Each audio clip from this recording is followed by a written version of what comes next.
Operation Epic Fury. Well, it's Thursday, and Iran's new supreme leader just made the biggest mistake of his career. Within hours of taking power, this guy threatens to attack every single American base in the Middle East. Big talk from a regime that's watching its military get systematically dismantled piece by American forces. But here's what the mainstream media won't tell you. President Trump isn't just defending America. He's got options on the table that could send Iran back to the Stone Age in under 60 minutes. And get this, even Democrats are now calling for the complete elimination of Iran's leadership. So what exactly is going on? Well, let me tell you why this matters to you and your family right now. Iran has been the world's leading state sponsor of terrorism for decades. They've killed American soldiers. They've funded attacks on our allies. They've destabilized the entire Middle East. And for years, weak leadership let them get away with it. Remember when Biden unfroze billions of dollars for those murderers? That money funded terror. That money killed people. Now President Trump is finishing what he started in his first term.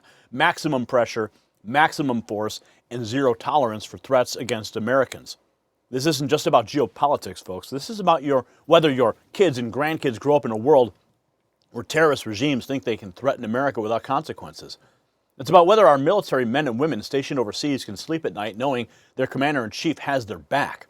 And it's about sending a message to every tyrant who's watching that America's back and we don't play games. Speaking of protecting what matters most, I need to ask you something very important about your own security here at home. New numbers out of Washington show that inflation is climbing again, another direct threat to your savings and your retirement. So ask yourself honestly, does your dollar stretch as far as it did 10 years ago, 5? What about last year? See, while Iran's currency is in free fall from American pressure, our own money's been under assault from years of reckless spending. So what does the next decade look like for you and your hard-earned savings? If your portfolio lacks exposure to gold, one of history's most reliable hedges against economic chaos, it's time to rethink your strategy. Gold has kept pace with inflation and in many periods far exceeded it. And that's why I trust Noble Gold Investments.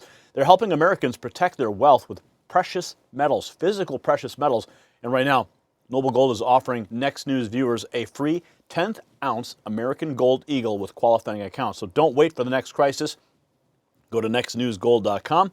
That's nextnewsgold.com. Now let's get back to the complete meltdown that's happening in Tehran right now. Yes, here's what is absolutely incredible about this moment. We're not just watching American military dominance, we're watching a complete coalition come together.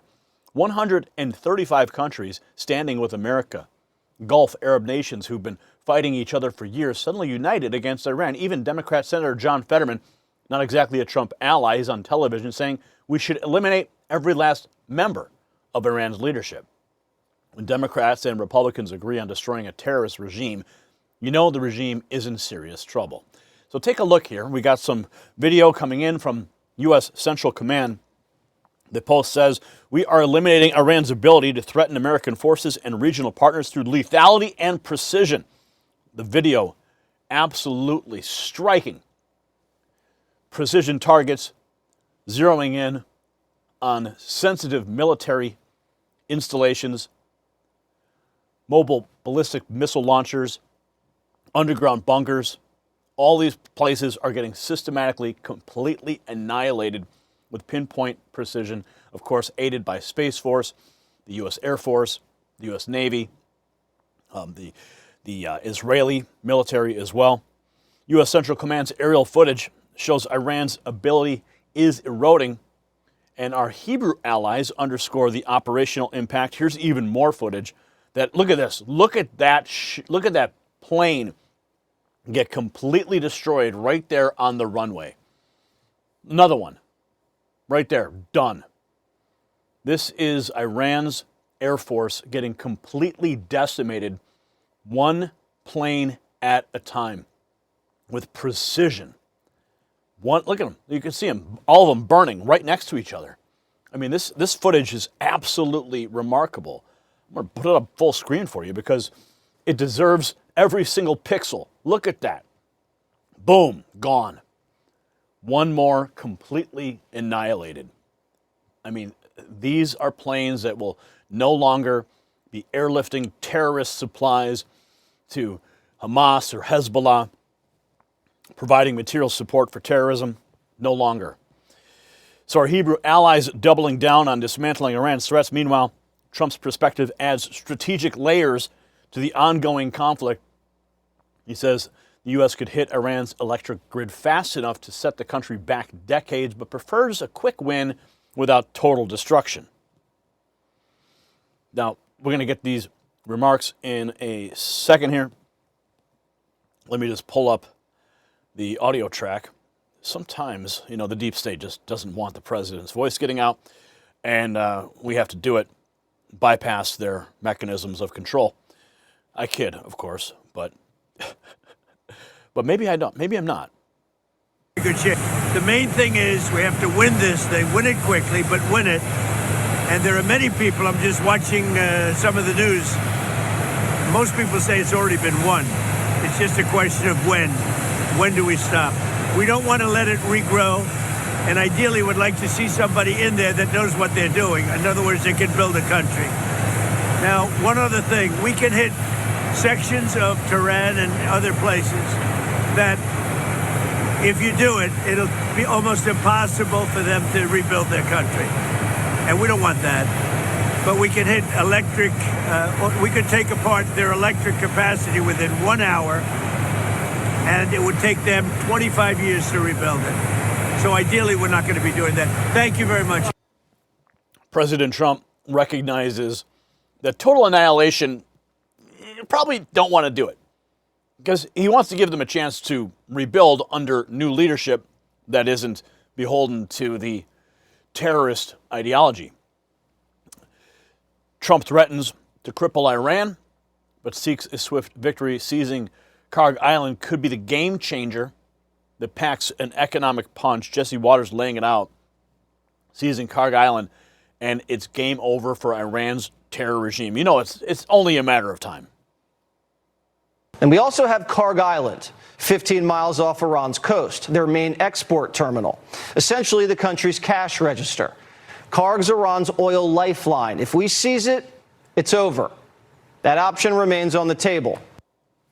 Well, I'm not sure why we haven't executed that option. Seems like surrounding that little island with our Navy would be quite simple. But the option is on the table. With Karg Island being Iran's cash flow, Iran's leader demands U.S. bases close.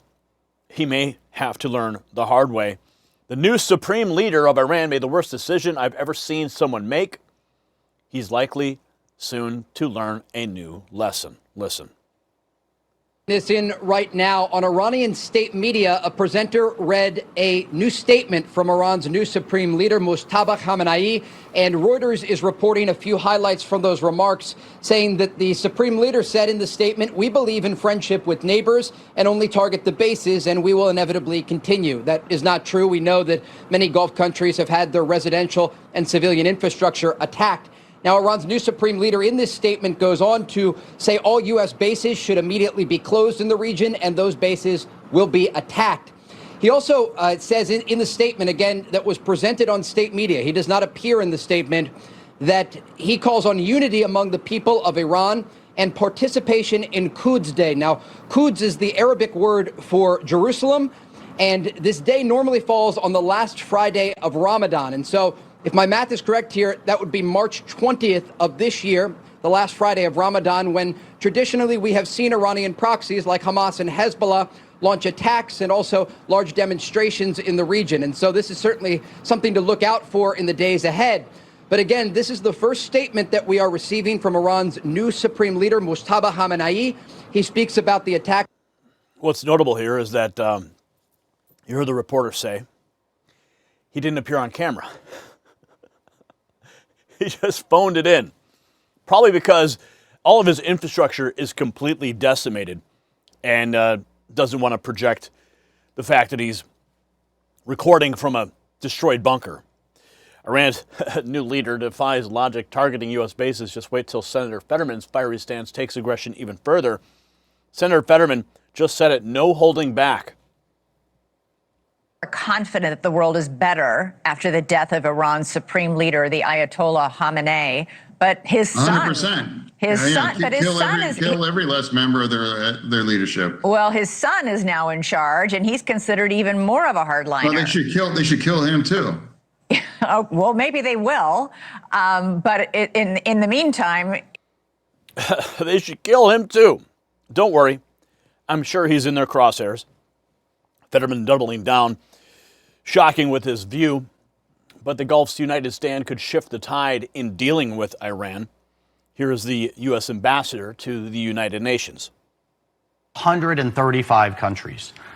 And I read every one of them signed up with us. I read every one of them out loud. But I just can't emphasize enough for the Gulf Arabs to come together. And they've been kind of at loggerheads over Yemen and Sudan and all kinds of other things. To stand uniformly is incredibly powerful. And now today, and this is the part I don't think is getting a lot of attention, we are going to go the next round of snapback sanctions. Again, kind of in this guise of where's the UN any good or helpful? President Trump put maximum pressure back in. He had it his first term. Biden lifted it. President Trump put it back in last year, and now the rest of the world will be with us. And the thing that's not changing right now is the absolute devastation that's going on within the Iranian economy. Their currency is in free fall. Their reserves are in free fall.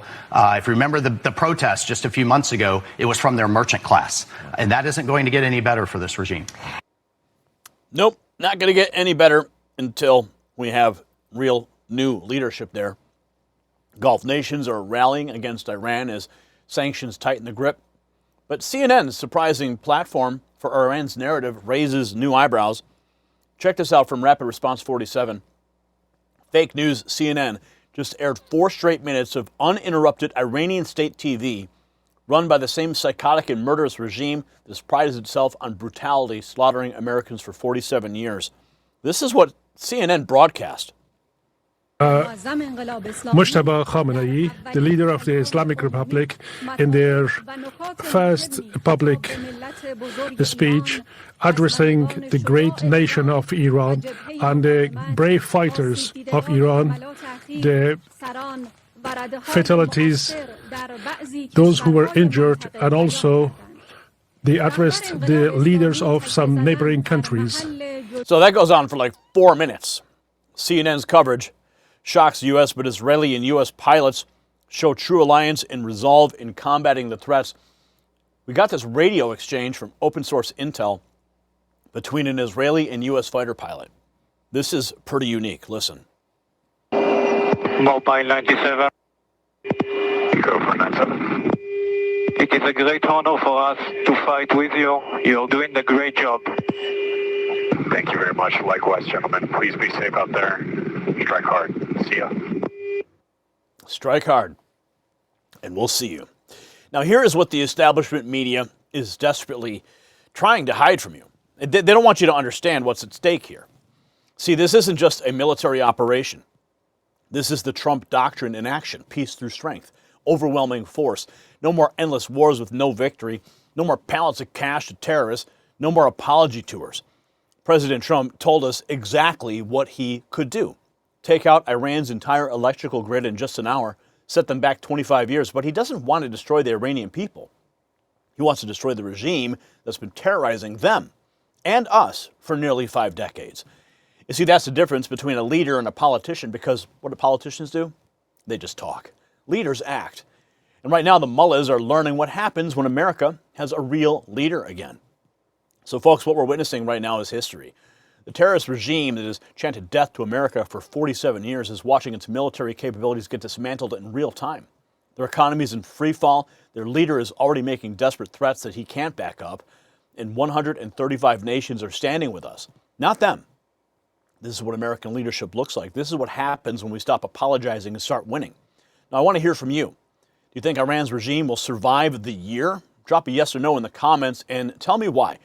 If the story opened your eyes and you made it this far in the video, congratulations. So a little gift for you. Text raw feed to 844-840-4963.